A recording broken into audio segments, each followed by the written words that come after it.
মা, তুমি এখানে চা বেচতেছো? তুমি আমারে আর কত কষ্ট দিবে? আমার বউ আমারে বললো চা বিক্রি করতেছে। আমি এই কথা শোনার পরে নিজেরা সামলা রাখতে পারি না। আমি এই জন্য তোমাকে নিতে আসছি। আমি থাকতে তুমি এত কেন কষ্ট করো? ভিক্ষা করো, চা বিক্রি করো, এত কষ্ট দরকার কি তোমার? আমি না তোমার সন্তান? তুমি না আমার জন্ম দিছো?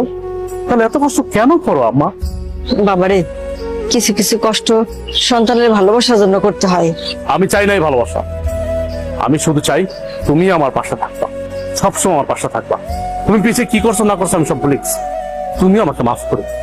এখন তুমি আমার সাথে চলো, আমার বাসায় থাকবা, চলো। না বাবা, আমি তো তোর আগেই কইছি আমি যাবো না। আমি চাই না তোর সংসার অশান্তি হোক, তোরা ভালো থাক, এটাই আমি চাই। তুমি এটা কেমন কথা বলতেছো? আমার সংসার অশান্তি? আমি যেদিন থেকে আমার বউরে বিয়ে করছি সেদিন থেকে তো আমার জীবন অশান্তি শুরু হয়ে গেছে। তুমি আর নতুন করে কি অশান্তি শুরু করবা? অথচ দেখো, আমার বাড়িতে থাকার কথা তোমার, অথচ তুমি না থেকে আমার শ্বশুর থাকতেছে। শ্বশুর থাকতেছে নন স্টপ, দিনের পরে দিন, রাতের পরে রাত, ভালো মন্দ খাইতেছে, ঘুমাইতেছে, ফিরতেছে। অথচ তুমি রাস্তা রাস্তা ভিক্ষা করতেছো, চা বিক্রি করতেছো। খারাপ লাগে না আমার? আমার তো খারাপ লাগে।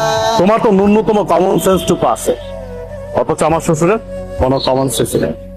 আমার বোর কাছে আমার শ্বশুরই সব। যাই হোক মা, আমি তোমার এত কথা বলতে পারতেছি না। এখন কোনো কথা আমি শুনবো না তোমার। তোমার এই চার ব্যবসা রাইখা এখন আমার সাথে তুমি চলো। এখন থেকে তুমি এই বাড়িতেই থাকবা। তুমি এত কিছুর পরেও সেই তোমার মাকে বাড়িতে নিয়ে এসছো, আমাকে তোয়াক্কা করে তুমি তোমার মাকে নিয়ে আসছো। তোমাকে কি তোয়াক্কা করবো?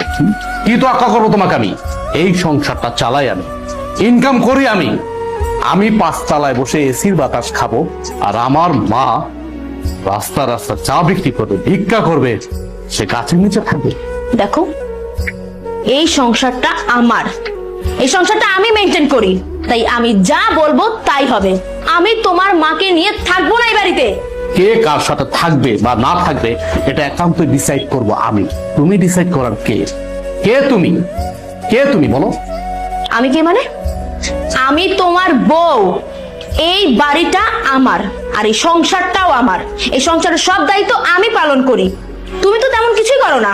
সো আমি এই সংসারে যে ডিসিশন দিব সেটাই ফাইনাল।